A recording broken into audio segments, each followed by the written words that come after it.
Baik saudara, selamat pagi dan Assalamualaikum warahmatullahi wabarakatuh. Waalaikumsalam warahmatullahi wabarakatuh. Kali ini program Mutiara Iman akan menghadirkan salah satu narasumber kita yang setiap harinya beraktivitas sebagai dosen di kesehatan masyarakat, dan kali ini kita akan membahas tentang kejujuran dalam kehidupan. Selamat pagi Pak Sri Widiarto. Selamat pagi, Waalaikumsalam warahmatullahi wabarakatuh, Pak. Sehat Pak ya? Alhamdulillah. Suasana yang mendukung kesehatan kita nih. Iya Pak, meskipun agak mendung-mendung Ya, Pak ya. itu tadi kan menunjang juga tuh. Iya, karena beberapa hari ini Samarinda hujan terus Pak ya. Betul. Tapi ya, alhamdulillah Bapak sehat. Alhamdulillah. Terima kasih bisa hadir di studio Kompas TV. Alhamdulillah.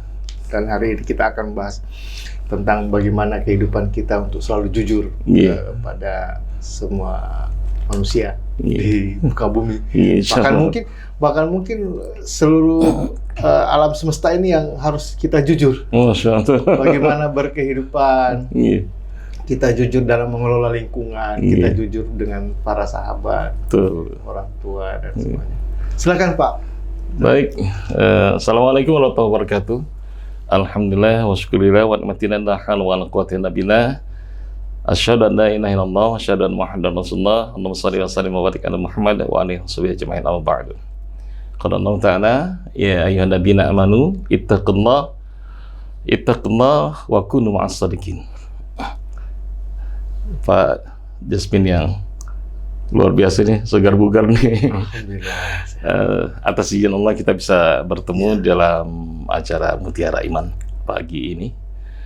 Ini tadi disampaikan tentang bagaimana kejujuran gitu ya, Masya Allah. Betul. Iya, melihat suasana kehidupan kita di tengah-tengah keseharian kita, memang sangat memerlukan satu prinsip yang sangat mendasar tentang kejujuran. Namun kejujuran ini juga tidak bisa mengalir begitu saja. Harus diawali dulu dengan yang namanya ada firman Allah SWT, ya ayyuhalladzina amanu, wahai orang-orang yang beriman. Jadi Allah panggil ini adalah khusus orang beriman. Nah, kenapa orang beriman dipanggil? Kenapa orang beriman itu harus menjadi satu profil yang betul-betul diciptakan khusus oleh Allah itu? Karena ada tiga hal yang sangat prinsip mendasar itu adalah ketika ada kata orang-orang beriman, maka pertama adalah baginda Rasul yang memberikan sebuah isyarat bahwa al-imanu tasdiqun bil qalbi, ikron bil lisan, wa amalun bil arkan. Bahwa iman itu harus dibenarkan dalam hati, ditanamkan dulu dalam hati yang paling dalam, sedalam-dalamnya, sekokoh-kokohnya, baru iman itu diucapkan.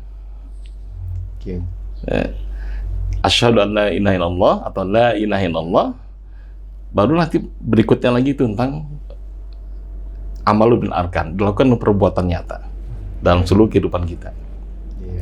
Nah, ternyata ini sekelas bukan saja cukup sampai di situ.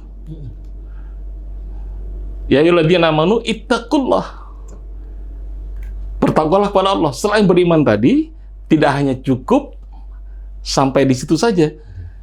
Iman dalam hati yang kokoh, lisannya menyampaikan dengan lantang, pernyataan. Yang ketiga adalah perilakunya, tapi tidak cukup dengan itu. Ittaqullah. Apa itu bertakwa itu? Ya tentang, ya sangat mendasar. Laksanakan perintah Allah, jauhi larangan Allah. Clear sampai di situ. Nah, ketika proses itu baru mengalir setelah tadi ittaqullah, ya ayyuhalladzina amanu ittaqullah wa kunu ma'as shadiqin. Nah, ini dia. Kita disarankan tidak cukup dengan sendirian.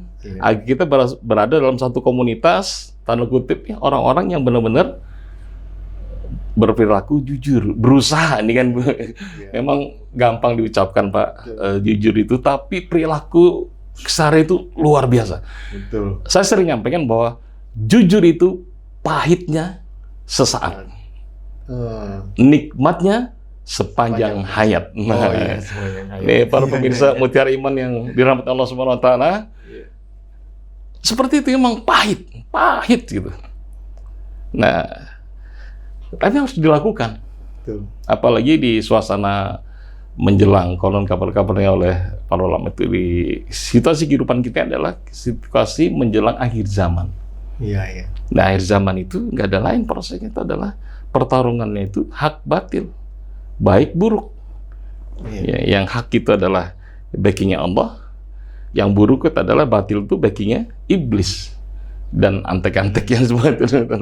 Nah, di sini Pak Jasmin yang rahmatullah SWT, juga pemirsa Mutiara Iman yang berbahagia di mana saja berada, kita berusaha.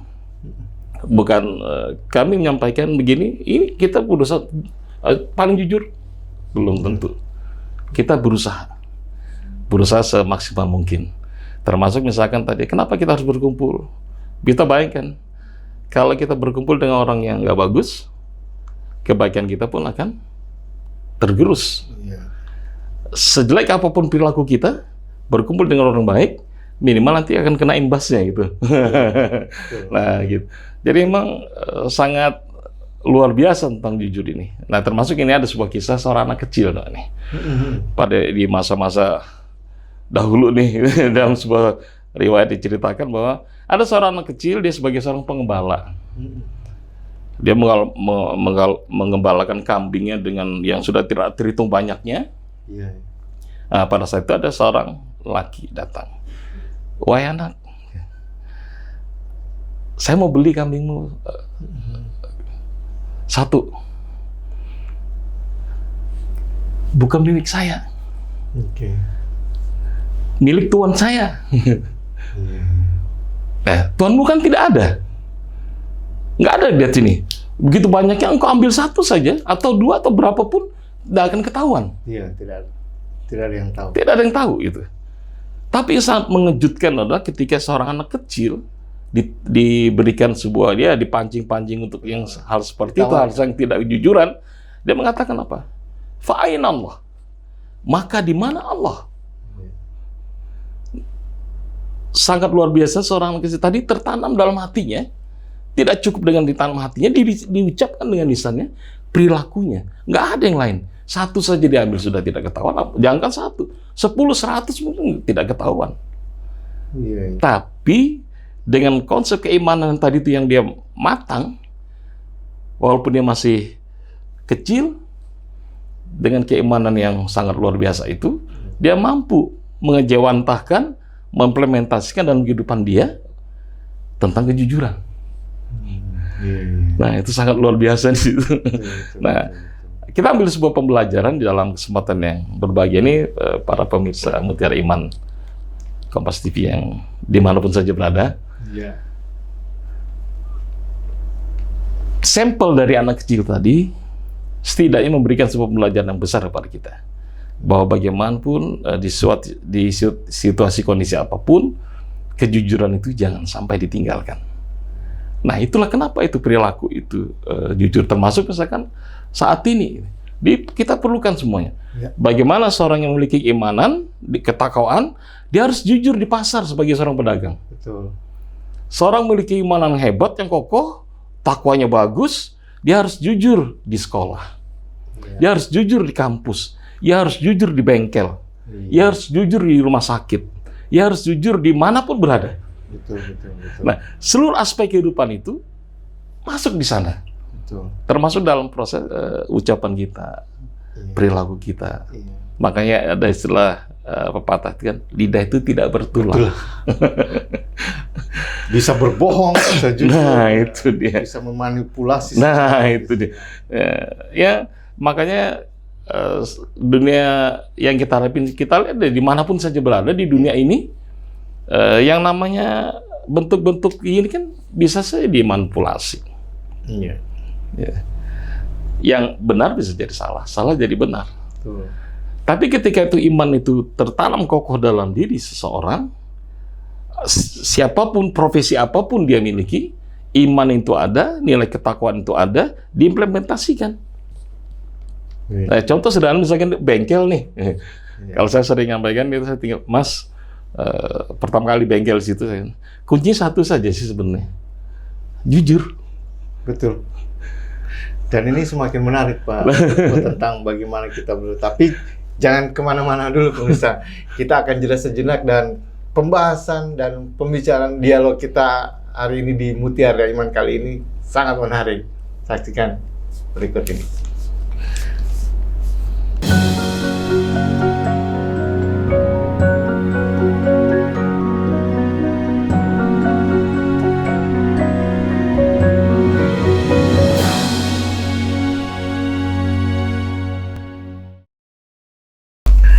Baik saudara, kita kembali lagi dalam segmen berikutnya dalam Mutiara Iman dan masih bersama Ustadz Sri Widiarto yang ternyata dosen kesehatan masyarakat. Tentu ilmu beliau itu tidak saja sangat menarik buat untuk kehidupan di masyarakat karena menjaga kesehatan dengan pola kejujuran yang seperti tadi sampaikan, kisah-kisah menarik akan kita lanjutkan. Ya, Pak Sri Widiarto, tadi ada kisah tukang bengkel. Itu pasti punya inspirasi menarik kalau menerapkan kejujuran dalam bekerja sehari-hari. Apalagi di dunia kita sekarang yang begitu modern, yang semuanya bisa dimanipulasi. Ya, Pak. Baik, Pak Jasbin, pemirsa Mutiara Iman yang rahmat Allah SWT. Tadi tentang seorang tukang bengkel dia. Jadi ketika saya naruh motor untuk diperbaikin gitu kan, saya sampaikan cerita itu lah. Kenapa itu? Karena kadang kan ketika tidak jujur, orang itu datang sebentar saja, enggak kembali lagi. Betul.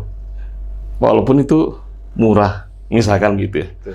Tapi ada misalkan ketika dia jujur, orang jauh-jauh datang ke situ karena dia ada satu daya tarik tentang kejujuran tadi. Dia kembali lagi membawa motornya walaupun udah lama mendorong ke bengkel itu untuk mengadu siapa? Ada nggak tadi Mas itu atau Pak itu yang sebagai montir di sini nih? Yang dicari itu. Walaupun itu banyak, misalkan itu montir-montir yang lain, tapi berusaha mencari montir yang sudah melakukan kejujuran tadi itu. Nah, ini hikmah di antaranya itu.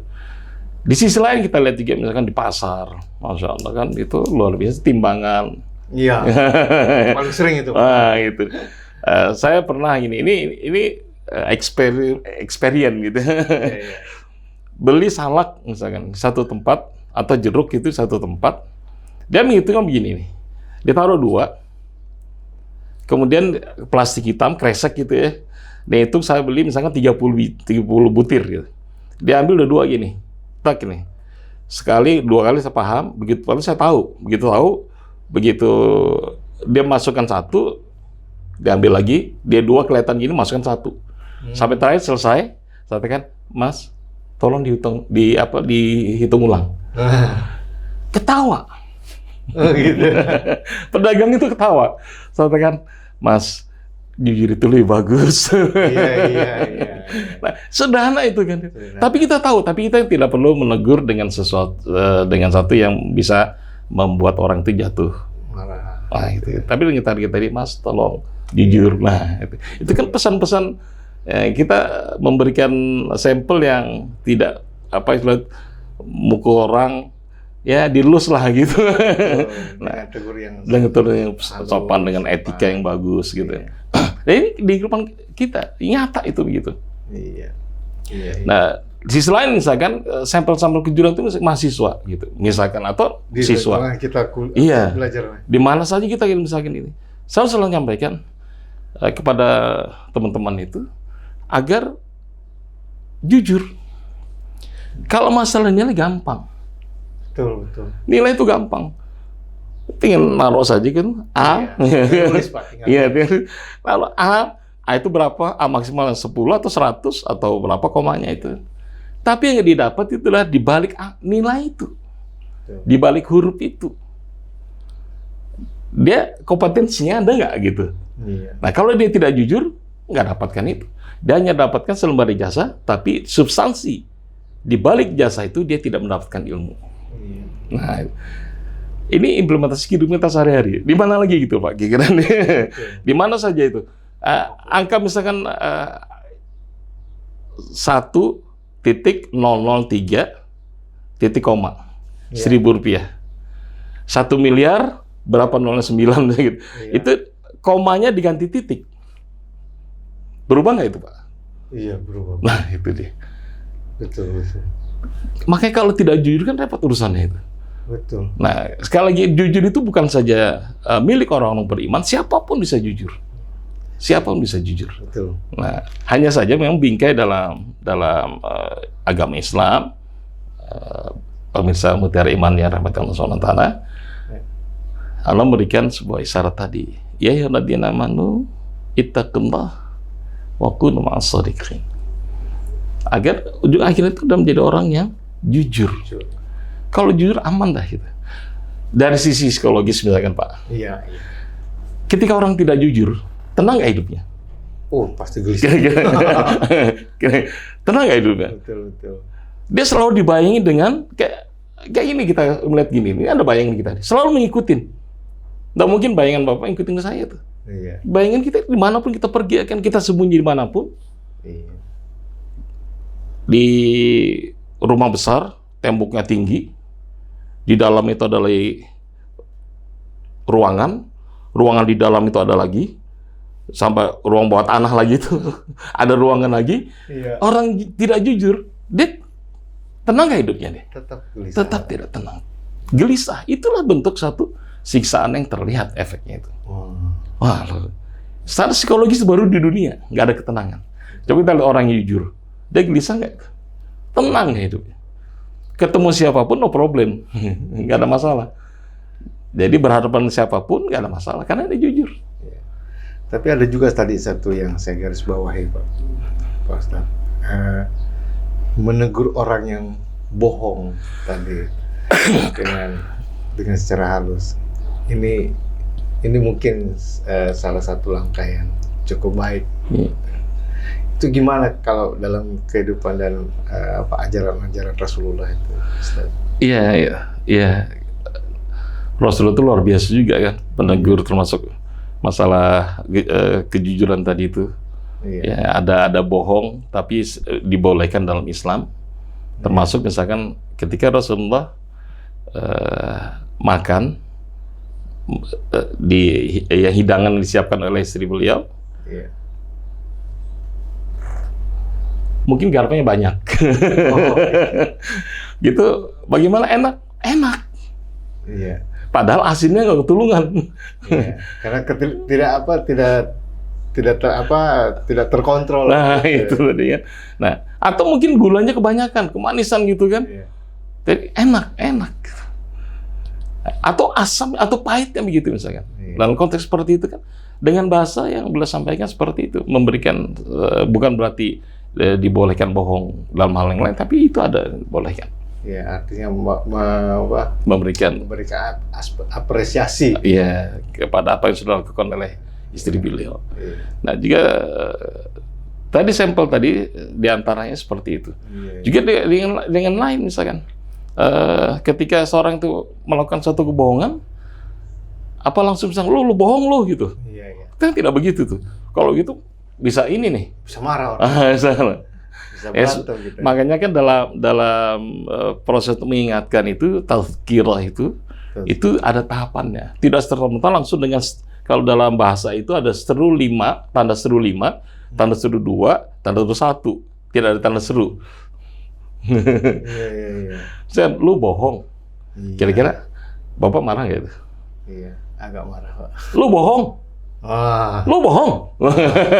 Ditambah serunya lagi, tambah marah lagi. Nah, seperti tadi misalnya sama kita menyampaikan, ini kenapa titiknya ya? Ini kenapa koma ini jadi titik ini? Iya. Atau titik jadi koma nih? Bisa coba dicek dulu. Nah, paling nggak tuh dicek kembali lah, di cross check kembali nih bahasa seperti ini. Coba lihat dulu sini, kok begini nih? Nah, itu salah satu. Walaupun kita tahu itu trik-trik gitu ya, trik bohong. Tapi kita menegurnya dengan cara yang halus, dengan cara etika yang bagus, ya tidak mudah untuk tersinggung, misalnya. Insya Allah begitu. Ya memang berat tadi sekali kembali, memang berat. Tapi memang harus dilakukan. Iya. Kalau enggak, jadi persoalan lagi ya. Bagi kehidupan kita yang akan datang, misalkan untuk kita berinteraksi dengan siapapun, jadi persoalan. Iya.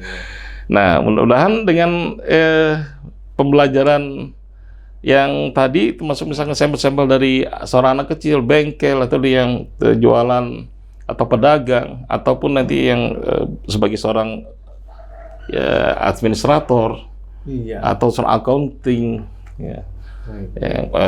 Kalau itu didasari dengan kejujuran, Masya Allah. Apalagi misalkan seluruh segmen pimpinan dari tukang parkir, penjaga pintu, sampai dengan top man di satu tempat. Baik pemirsa, makin seru saja perbincangan dan dialog kita di pagi hari ini dalam program Mutiara Iman. Dan Ustadz, kita jeda sejenak. Oh baik. Pesan-pesan berikut.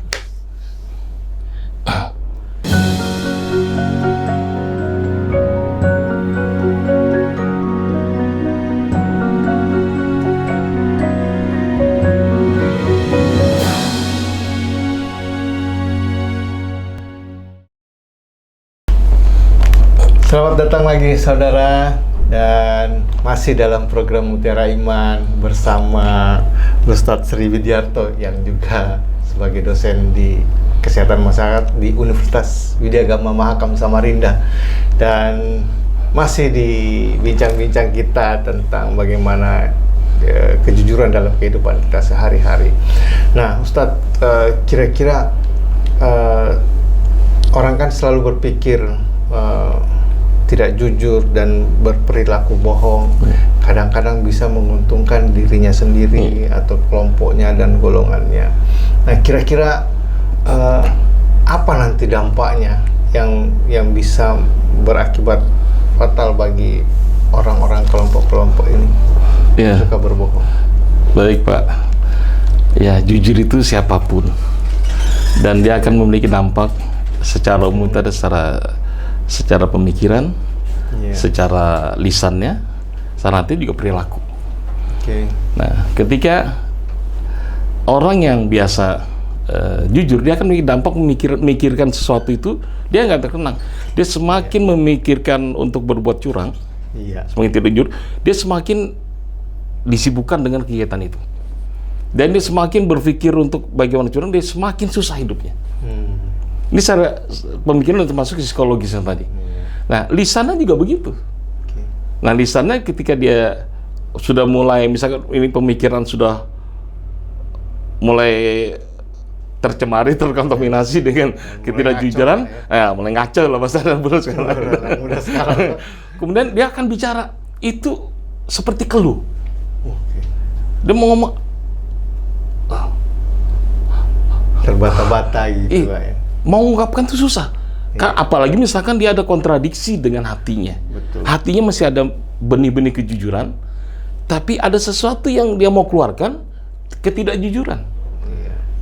Nah, di sana juga keluh gitu kalau bahasa yang sastra ini.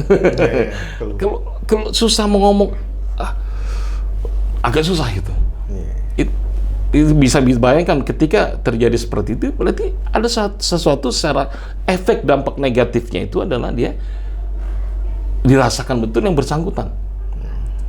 Nah, belum lagi pada saat dia itu mau tidur. Makanya saya sampaikan, untuk mengukur kejujuran seseorang itu, efek negatif seseorang itu dalam berperilaku, maka pada saat orang lain di sekitar kita sedang tertidur. Semua di rumah kita itu sedang tertidur.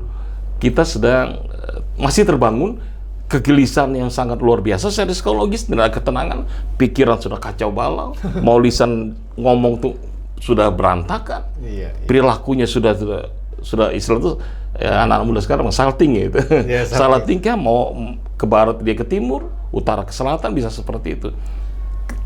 Tidak jujur sampai dibawa menjelang dia tidur.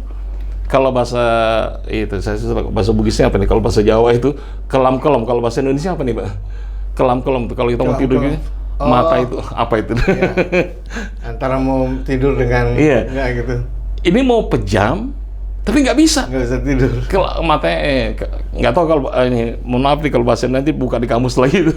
Tidur ayam. Tidur ayam gitu ya. Jadi susah mau tidur. Di situ dia akan terlihat kejujuran itu akan terlihat. Dan dia secara jujur mengakui dirinya begitu.